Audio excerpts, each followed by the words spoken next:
الرحمن الرحیم ومن تاب وعمل صالحا فإنه يتوب إلى الله متابا اللهم سبحانك لا علم لنا إلا ما علمتنا إنك أنت العليم الحكيم مولاي صل وسلم دائما أبدا على حبيبك من زانت بالبصر معزز سامعین کرام السلام علیکم ورحمۃ اللہ وبرکاتہ۔ ارشاد باری تعالیٰ ہے، اور جو توبہ کرتا ہے اور نیک عمل کرتا ہے تو بے شک وہ خاص طور پر اللہ کی طرف رجوع کرتا ہے۔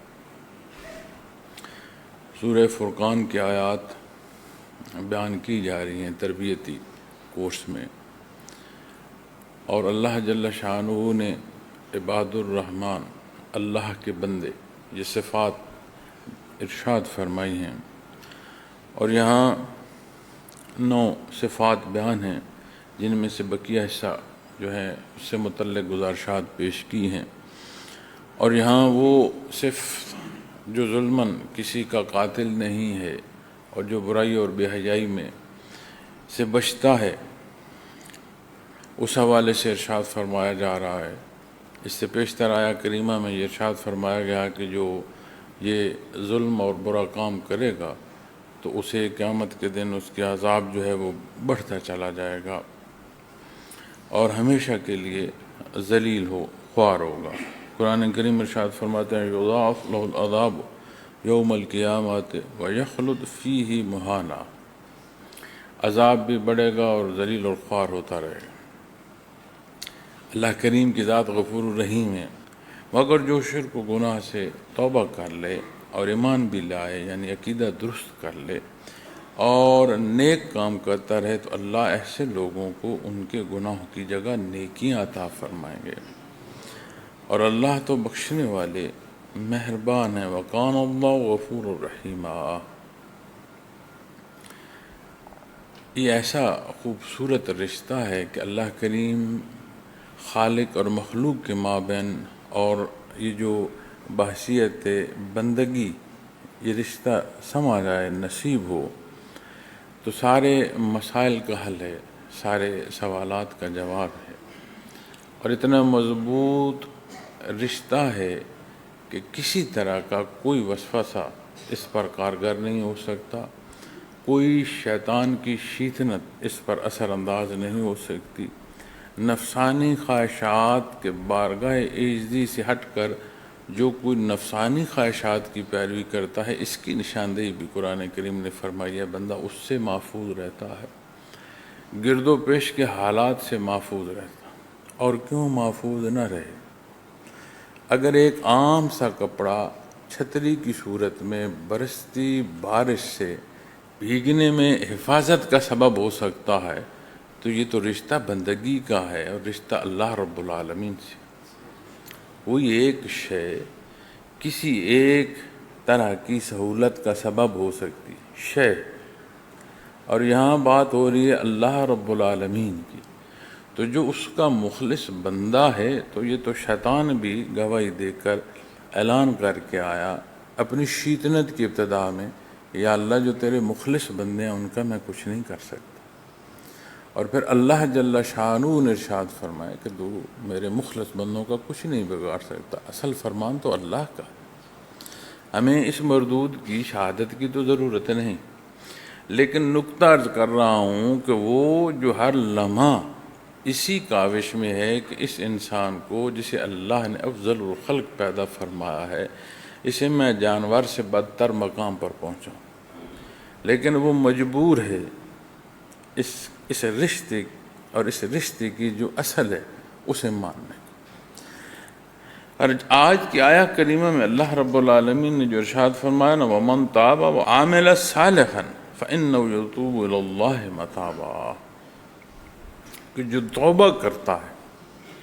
اب توبہ کے متعلق حدیث شریف میں آتا ہے کہ نہ صرف اس طرح کی غلطی سے بچنا، وہ شرمندگی اس درجے کی ہو کہ آئندہ اس طرح کی غلطی بھی نہ ہو، معافی کا طالب ہو اور خالص ہو، اور رجوع اللہ جو ہے وہ یہی ہے کہ اللہ کریم کا جو حکم ہے اس کے تحت رہے، اللہ کریم کی ذات اس کی مقصود ہو، اس کی منزل اللہ کریم کی ذات۔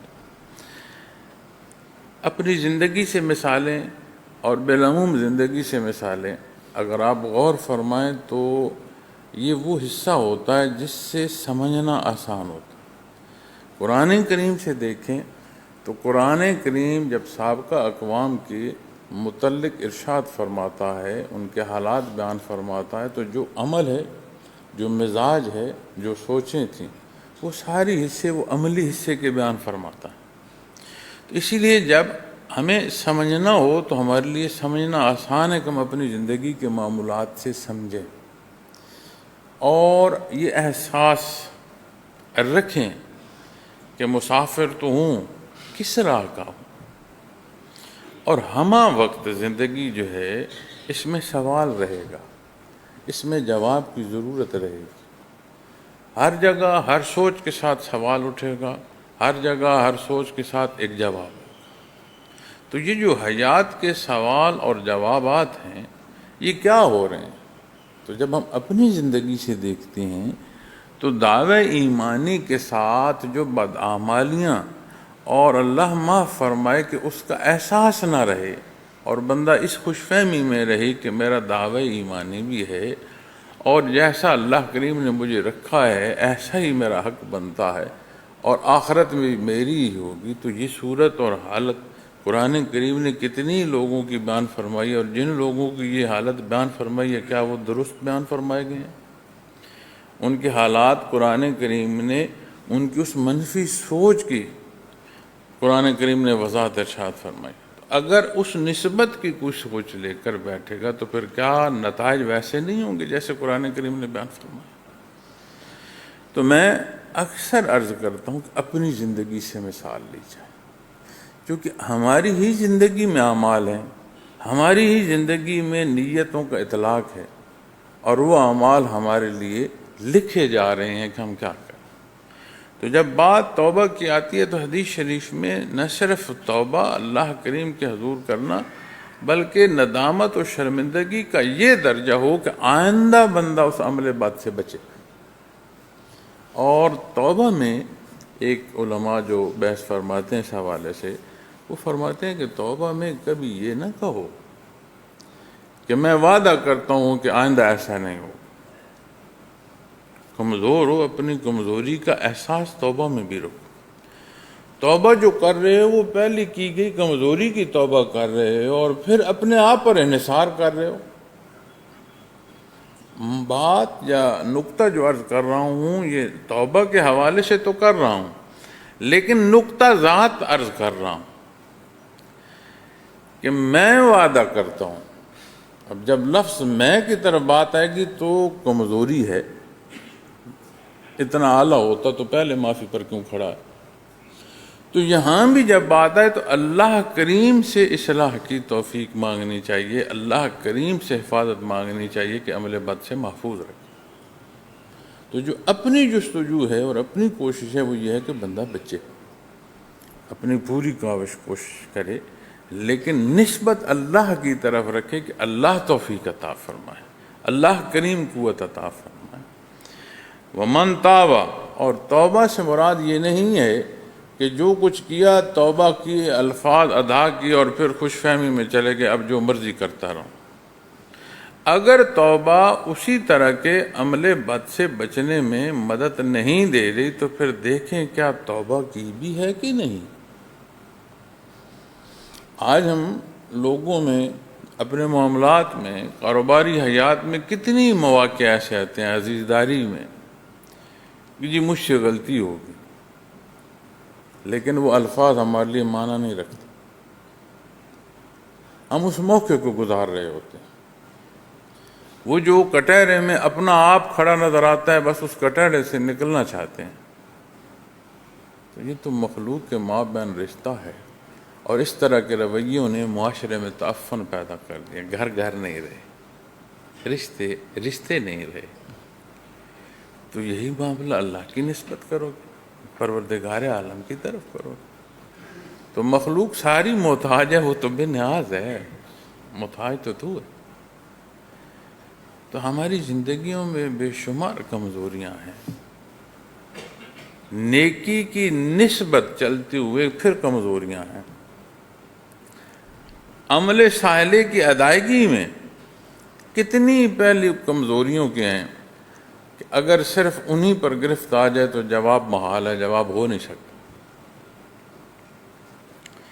تو جو توبہ کرتا ہے وعمل صالحا اور نیک عمل کرتا ہے، دیکھیں نا، توبہ کے ساتھ عمل کی طرف جو ارشاد فرمایا وہ صالح فرمایا گیا، چونکہ زندگی ایک مسلسل جدوجہد ہے، اور یہ جو مسلسل عمل چاہ رہا ہے اس میں وہ چیزیں بار بار آئیں گی، وہی کیفیت لوٹ کر آئے گی، کسی اور صورت میں معاملہ پیش آئے گا، لیکن اسی طرح فیصلہ کرنا پڑے گا جیسے پہلے معاملات میں فیصلے کیے۔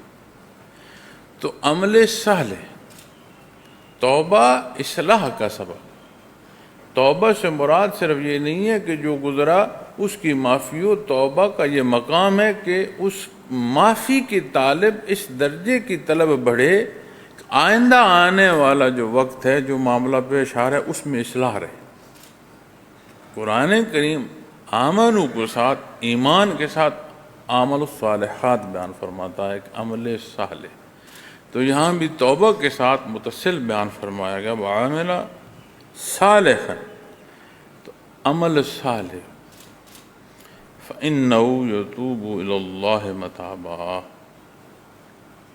سبحان اللہ، تو بے شک وہ خاص طور پر اللہ کی طرف رجوع کرتا ہے۔ توبہ، اب دیکھیں اللہ کریم کیسے غفور الرحیم۔ کبھی اپنی زندگی میں دیکھیے گا کہ جو غلطی کر کے آپ کی طرف آ رہا ہو، بھلے معافی کو آ رہا ہو، شرمندگی میں آ رہا ہو، کبھی غور کیجئے گا اس سے متعلق کیا سوچ رہے ہوتے ہیں، اسے کون سے رویے سے، کیسا رویہ ہوتا ہے جس سے اسے خوش آمدید کہہ رہے ہیں، کبھی غور کیجئے۔ وہ ایسا غفور الرحیم ہے کہ مخلوق محتاج ہے، اس نے پیدا فرمایا ہے، اس کی رحمت سے اس کا لمحہ لمحہ اور لحظہ لحظہ رواں ہے۔ غلطی کی ہے، اس طلب میں جا رہا ہے، معافی کی طلب میں جا رہا ہے، تو اللہ جل شانہ فرماتا ہے یہ خاص اللہ کی طرف رجوع کر رہا ہے۔ کیسا غفور الرحیم۔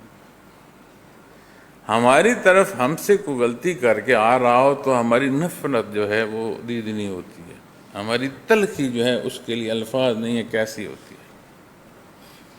تو کیسا غفور الرحیم ہے کہ جو معافی کا طالب ہے اس نے کمال تو نہیں کیا، اس نے غلطی کی، یہ معافی اس نے جو عطا فرمائی یہ تو اس کا کمال ہے، اس کا کرم اور اس کا احسان ہے کہ گنہگار کو توفیق بخشی کہ اس کے حضور معافی کا۔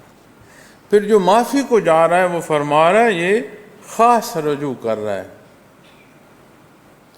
اور ہدایت نصیب ہی اسے ہوتی ہے۔ یہ قرآن کریم کا فیصلہ ہے جو رجوع کرتا ہے، آیت ہے قرآن کریم۔ تو زندگی میں بے شمار کمزوریاں ہیں، زندگی خطاؤں سے اٹی پڑی ہے۔ غالباً کل بھی میں نے عرض کیا کہ ندامت اور شرمندگی کو بھی اللہ کے کریم نے رہنمائی عطا فرمائی ہے کہ اس کے حضور معافی مانگی جائے، طلب صادق لے کر اس کے حضور جائیں۔ غلطیوں اور گناہوں کو لے کر اگر یہ سمجھا جائے کہ اگر گناہ ہو گیا ہے تو کس منہ سے میں اب نماز ادا کروں، نہ منہ بدل سکتا ہے، نہ حالات بدل سکتے ہیں، نہ یہ جہان بدل سکتا ہے۔ اللہ کریم نے فرمایا نا جن و انس کو کہ اگر نکل سکتے ہو تو زمین و آسمان کی حد سے نکل جاؤ۔ تو ہے جہاں بھی یہی حیات، یہی منہ ہے، لیکن اس کا احسان ہے کہ در اللہ رب العالمین کا، تو اس در پر جانا اور وہاں معافی کا طالب ہونا اللہ کریم اسے پسند فرما رہے ہیں، اور اس پر رعایت ارشاد فرما رہے ہیں، اسے رجوع اللہ ہونا ارشاد فرما رہے ہیں۔ لیکن ہر عمل کے لیے ایک اصول ہے، تو جب توبہ کے اصول پر بات آئے گی تو عامل صالح، تو عمل صالح کی بات آئے گی۔ والذین لا یشہدون الزور اور وہ لوگ بیہودہ باتوں میں شامل نہیں ہوتے۔ بیہودگی ہر وہ عمل جو دین اسلام سے باہر ہے، وہ مدارج مختلف ہو سکتے ہیں، ساری کی ساری بیہودگی۔ ہم خوش طبعی کے لیے بیہودگی میں داخل ہو جاتے ہیں اور ہم سمجھتے ہیں کہ یہ کمال ہو رہا ہے، کسی کی تضحیک کو مزاح جانتے ہیں، حالانکہ وہ مزاح کسی کی تضحیک جو کر رہا ہے وہ تلخی پیدا کر رہا ہے، اور جو تمہیں سرور آ رہا ہے تو نفس کو مطمئن کر رہا ہے، تجھے خوشی نہیں مل رہی، اور نفس کے اطمینان سے حاصل جو ہے، جو حصول ہے، وہ کامیابی کی طرف نہیں ہوگا، کسی خرابی میں جاؤ گا۔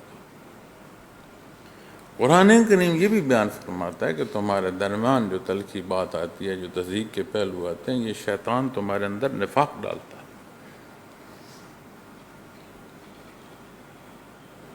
اور وہ لوگ بیہودہ باتوں میں شامل نہیں ہوتے، وَإِذَا مَرُّوا بِاللَّغْوِ مَرُّوا كِرَامًا۔ اور ایسا اتفاق کہ کہیں ایسی بات یا بیہودہ بات ہو رہی ہو تو فرمایا اگر اتفاقاً بیہودہ باتوں کے پاس سے گزرو تو سنجیدگی سے گزر جاتے ہیں، یعنی اس کا حصہ نہیں بنتے۔ تو گرد و پیش کے حالات معزز سامعین کرام ہر طرح کے پیش آتے ہیں۔